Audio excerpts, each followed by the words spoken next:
In this video lecture, we'll be looking at some basics of macroeconomics, particularly how we measure things like GDP, unemployment, inflation, deflation, and so on. Here's what we're going to learn about this time.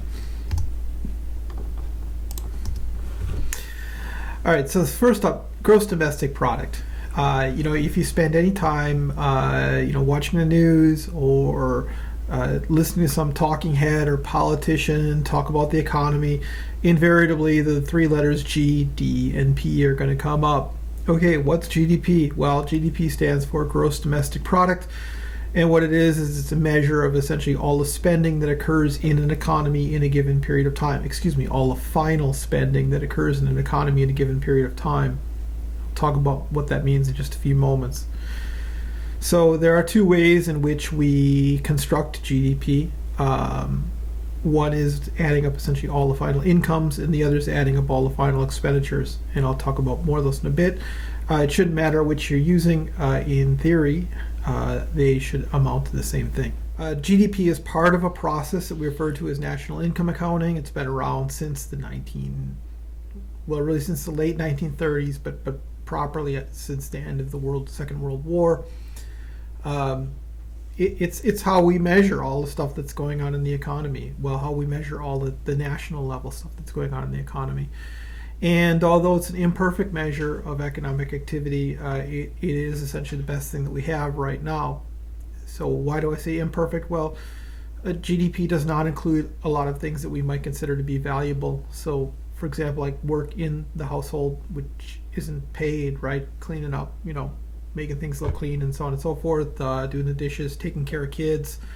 The value of that stuff when we do it inside the household isn't included in GDP.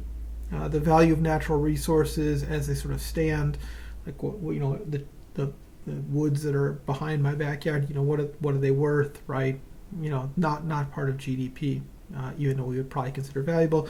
Clean air, obviously critically valuable. Value of it's not included in GDP. So there's a lot of we should understand what GDP is and what it isn't, right? Just because it's imperfect doesn't mean it's not a good tool,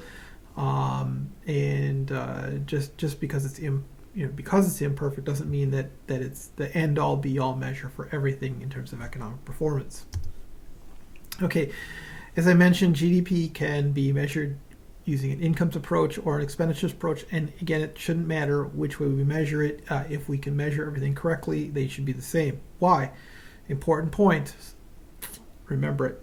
Okay. All incomes are expenditures, and all expenditures are income. Okay. When I go to the store and I spend $10 on lunch, that expenditure on my part is exactly somebody else's income. In this case, it's going to be revenue for the restaurant. Okay. And the revenue is going to correspond to the penny to my expenditure. Okay, so when we aggregate expenditure figures and we aggregate income figures, they should be the same.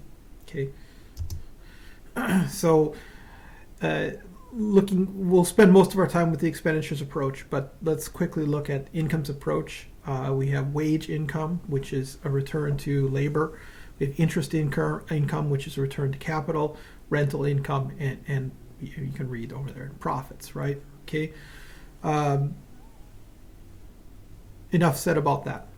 Okay, we're going to spend most of our time, as I said, talking about expenditures. And so GDP expenditures is the sum of the four categories: consumption spending, investment spending, government spending, and net export spending. Very quickly on each of these, consumption spending is spending by household. So it includes things like, you and me buying groceries, to the rent that you paid on your apartment or the mortgage you paid on your home, to your tuition payments to school, to your going out to the movies or something like that. This is all consumption expenditures, and it makes up about 71% of total spending in the U.S. economy. Other economies are similar, but somewhat different. Okay. The second of these categories is investment spending, and this is essentially spending by business on plant and equipment. So when businesses build a new factory, that's investment spending. Investment spending, it also includes things like inventory in process, right? So things that have been produced but not yet sold are make up parts of investment spending. Okay, so we can think of investment spending as spending on producing in the future is an imperfect but rough way of thinking about it that sort of works. Third, government spending. This is generally misunderstood. Every, of course, cent that government spends at all levels, right, local, state, federal, is tabulated in GDP, right? So if government spending goes up, then by definition, GDP goes up. Okay. And finally, net export spending, which is just the difference between spending on exports minus spending on imports. So goods and services that are produced within the United States but consumed or used up abroad, we refer to those as exports. And goods and services that are produced overseas but yet consumed within the United States, we refer to those goods as goods and services, as imports. So when we take the value of all exports, we subtract off the value of all imports, we get net export spending. Okay, now you might say, well, why are imports a negative? Well, because they create incomes abroad, not locally, right? Whereas exports don't create spending locally, but they create incomes locally. Okay, and remember, this is national income accounting. Okay, so GDP, whether we're using incomes or the expenditure approach, gives us, as I say, the final market value of all goods and services produced within a nation over a given period of time. Okay. Generally, when we're talking GDP, we're talking a year. Okay. In 2017, it was a bit under $20 trillion. Okay, so if we added up the value of everything spent in the United States in 2017, it's a smidge under $20 trillion, right? So it's quite a bit larger, I think, than most folks appreciate. Okay, and you can see that the upward general trend of that below, this is GDP since the end of the Second World War. You can see that the general trend of that is upwards. Of course, there are notable exceptions. We can see the financial crisis there in that thick bold line right about there, where GDP tucks down. Okay. One quick thing. You'll note this is real GDP. That means it's been adjusted for inflation. More on that in a minute. Okay. Now, I just mentioned the idea of real adjusted for inflation. Okay, so when economists talk about data, they always talk about things in terms of being nominal or real. So you'll hear like a talking head on the television say something like, oh, real wages or real spending or real incomes or whatever. This just means it's been adjusted for inflation. It doesn't mean as opposed to fake, right? So it's not like real, like, oh, well, it's real, but it's okay, you get the idea. Okay, so down below here, I've got some examples, right? Nominal data and then the correspondent real notion, right? And conversion to real figures is a little bit of a tricky thing. Of course, we have to estimate it, right? 'Cause we're not adding up all the couches, right? We're sort of trying to figure out how many more couches we built. Use the example below. Okay. Of course, it's real economic data that we care about, right? Sometimes we get hung up on nominal values, like, oh, my paycheck went up or my paycheck went down or whatever, right? And for good reasons, right?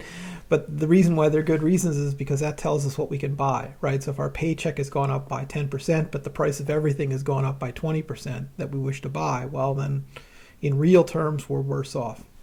Okay.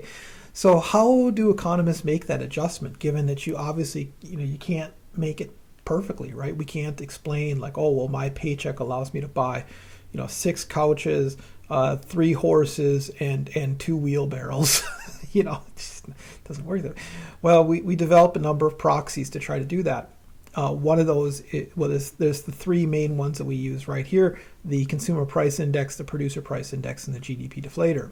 Okay, so the consumer price index is a way of looking at purchasing power that is based upon sort of household spending patterns. So it's sort of the right tool if we're trying to understand what's happened to households' real purchasing power. The second one is the producer price index, PPI for short. This is a very similar methodology, but it's more appropriate for understanding costs, business costs. So what's what, if we're running a business, right, we're not so much concerned about what's happening to household purchasing power. We're more concerned with what's happening to our costs and what's likely to happen to our costs going forward. So PPI index is the right tool for sort of figuring that out. And then if we want the most general sort of way of converting nominal data into real data, we would use a GDP deflator. Although that may seem great, like, well, sure, we always want a general one. No, in fact, you probably don't. The only real use for a GDP, well, I shouldn't say the only, right? But the main use for a GDP deflator is simply to have an understanding about how much more stuff our economy in the aggregate is producing. Because it probably isn't going to tell you actually much about how households are being impacted by price changes. Okay. So as I mentioned, the consumer price index is the most common, right? So usually when you hear inflation being cited, data being cited, or you're hearing like a real conversion, like a real wages or something like that, they're usually using a CPI index for good reason, because that's what most people are interested in, right? Like, how's my experience changing because of inflation? Okay, so here I've started sort of, here's how here's how CPI style index is constructed, right? I'm going to show you this quickly. Feel free to pause and kind of work through things. So what we have here is just 4 sort of generic commodities: clothes, apples, chips, housing. And then I've said, okay, well, about how many we're going to use in a given time period, maybe 10 items of clothes, 40. Okay, you get the idea, right? Then I've got observed prices in 2010 and observed prices in 2011. And then from that, I can do the simple multiplication and give my financial outlay in 2010 and 2011. Because a CPI index is a weighted basket of consumer goods. So it's telling me how that weighted basket of consumer goods is changing in price over time. And what's the weight? The weight is the share of my total spending on it. So for example, if housing changes, using this below, if housing changes, or if your housing price changes by 10%, that's going to impact you way more than if the price of apples goes up 10%. Even if you like apples a really lot, a really lot. Even if you like apples a lot, right, you're spending a way bigger share of your budget on housing than apples, okay? And so, we're aware of this, right? Economists are aware of this, and so this is why these things are weighted as they are. Okay, so you can read here, right? So we're going to sum up all spending in 2010, right? And then we're going to sum up all spending in 2011, okay? And then we're going to use 2010 as a point of comparison, or a basis for comparison, right? CPI indices, it used to be a little simpler, right? We used to just sort of pick a year and say like, okay, well, we're going to compare all prices to say like 1997 or whatever, or 2015 or whatever, right? And then we would have that as a point of comparison. It's a little more complicated today, but that explanation is still good enough that it'll help, you'll understand how it works, okay? So the reason why we pick a relative point is because it allows us to make points of comparison. So just very quickly, right, whenever you're giving direction, you have to give a point of reference, right? So if I say, like, if I tell you where I am right now, I tell you, okay, well, I'm in Eau Claire, Wisconsin, right? Well, some of you know where Eau Claire, Wisconsin is, so you have a point of reference there. Others, you're like, I don't know, whatever, some hick town in Wisconsin or whatever. Okay, right? So I don't know where that is. Okay, now if I start telling you, okay, well, I'm 90 miles east of St. Paul, Minneapolis, St. Paul. Okay, well, most people probably know where Minneapolis, St. Paul is. So now you have some, more people have a point of reference, right? If I say I'm in the north central United States, okay, well, now almost anybody on the globe has some idea about where I am, right? In any case, I need a point of reference that everybody can understand, right? So when we're looking, the same thing goes with prices, right? We're trying to explain, well, how are prices changing over time, or how is real output changing over time? We need a point of reference that everybody can understand. And so this is the reason for our base here idea. Okay, so let's continue on, right? So using our numbers from before, if we compare spending in 2010 to 2010, right, So we get 5420 over 5420. Of course, the ratio is 1, right? Because we're comparing. It's like, where are you? I'm here. Okay, right. Yeah, okay, it's 1, right? Okay. Now, to construct an index, what we do is we take this value, this ratio, and we multiply it by 100. Okay? So in this case, it's 100, right?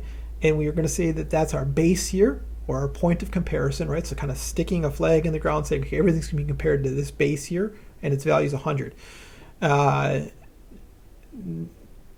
Now, in other videos, I've shown you how to calculate inflation, right? And you've seen that when we actually look at CPI data, it looks like that, right? Like there's a value that's 100, and that's our base year, and that's like 102, 104, 108, right? So if you're not going to check out that video, just go check it out right now and just look at CPI index at the Fred site. Okay. All right, so here's our same table before, right? You'll notice that some prices have gone up, some prices have gone down, and some prices have stayed the same, just like in reality, right? So we talk about inflation rates and everything, but the reality is that some prices are going up and some are going down all the time. Okay. Well, let's look at the ratio of total spending in 2011 to 2010. Well, when we take that ratio, we find that it equals 1.0369, okay? And when we multiply that by 100, we get 103.69, okay? Then comparing these two tells us about how the value of money has changed, right? So it gives us the idea about, what's going on here. So taking that ratio and then looking at the rate of change, we have the total expenditure index in 2011, 103.69, minus the index of expenditure in 2010 over that difference, right? Over the index of expenditure in 2010, or 103.69 minus 100, that difference over 100 gives us 3.69% change, okay? And that's how a CPI works, right? So a CPI index, construction of inflation, is what we just did, right? And our little CPI index is going to say that inflation between 2010 and 2011 was 3.69%. Okay. Another way of saying that is that the real value of money declined by 3.69%. So the prices of goods and services went up, the value of money went down. Okay. It's the same thing. It's the same thing. Okay. All right. Producer price index are constructed the same way. Okay. But instead of having a bunch of consumer goods like apples and oranges and housing, right, we might have things like labor costs, fuel costs, factory space, cost of machinery, insurance. You got it, right? Okay. Okay. Otherwise, very similar construction, weighted price indices. And when you go to look at the PPI indices, which are they're at the Bureau of Labor Statistics, you can find all these. I believe they're also at the BEA too. They actually moved them not long ago. I apologize. When you look at those PPI indices, you're going to find that they're listed by industry, right? So you could actually look at like a PPI index for, say, like the construction industry, or another PPI for like producing automobiles or for retail and so on and so forth. And so those baskets, right, those list of things that are being weighted and compared is different, right, for each industry, as would be appropriate. Okay, finally, a GDP deflator refers to the method. This is how we deflate nominal GDP into real GDP, and so we're looking at changes in all prices. It's not weighted at all. Okay, finally then, employment and unemployment. Okay, also maybe a little more confusing than you thought it might be, just like with inflation and deflation. Okay, to be unemployed or employed, for that matter, you must meet these criterion right here. Okay, so between the ages of 16 and 65, not be institutionalized. Okay, what the heck does that mean? It means like if you're in the hospital, you're institutionalized. If you're in the military, you're institutionalized. If you are if you're incarcerated, you're institutionalized, right? If you're in school full time, you're institutionalized. Okay, so basically, being institutionalized means that your life is set up in such a way that you just can't work. Okay, right? And then finally, you have to either be working, right, in which case you're employed, or looking for work, but not able to find it, in which case you're unemployed. Okay, so you have to meet all three of those criterion to be either employed or unemployed. Okay, so here's a list of people, right? Which of them is unemployed? The answer is none of them are. Okay. All right, if you meet those three criteria, you're part of what's called the labor force, right? And then so you can find like labor force participation rates and things like that. That's just the percentage of the working age population that meets those criteria, right? Right. Okay. Now, if you are unemployed, so that means you're in the labor force, but you're not able to find work, but you're looking for work. Okay, then you're unemployed. Okay. We have several subclassifications to explain why you're unemployed, right? The first of those is frictional unemployment, and that this means you left your job and you're going to go look for another one, or you just entered the workforce, right? So friction, right? There's friction in the labor market, and that's why you're unemployed, and so we call you frictionally unemployed. Okay. So you can see that's an issue, but not really an issue, right? And the point why we make these distinctions is because it actually matters why people are unemployed for the type of solution that we would propose, right? So if it's frictional, if all our employment is frictional, then we really don't need to do anything because it's just going to resolve itself in a short period of time. Okay, second one, structural unemployment, way more problematic. Structural unemployment occurs as a result of technological change, right? So you're doing a great job, but technology changed and now your job does not exist anymore. It's not like your job went to some other place or anything. No, it's gone. Okay. And of course, if your unemployment is structural, then you essentially need some kind of retraining or something like this, right, to get back into the workforce. So that's a lot more sticky, right? It's a lot more tenacious.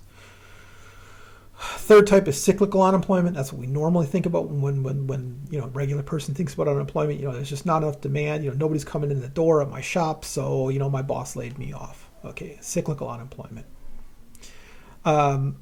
Seasonal unemployment, right? So if I, plow driveways for a living, if I'm a snowplow driver or whatever, and I'm probably unemployed in July. Similarly, if I work pouring foundations in Wisconsin, there's not a lot of work in January or February because the ground's frozen. Okay, I know some of you are saying, look, well, you heat it up, right? Yeah. There's some where I get it, right? But a lot of construction goes cyclical or seasonal unemployment in wintertime here. Okay. So, as I said, different types of unemployment have different solutions. Generally, when we quote unemployment statistics, we see that they are seasonally adjusted, right? And so when you look at the unemployment data, go see the video on that.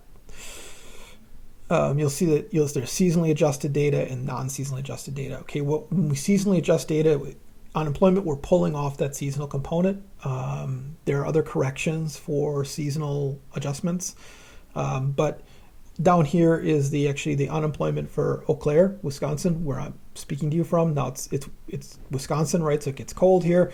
And so you should notice that unemployment seems to spike right at the beginning of every year and then goes back down. Well, why? That's because it's cold as all heck here in winter and there's just not a lot of things to do.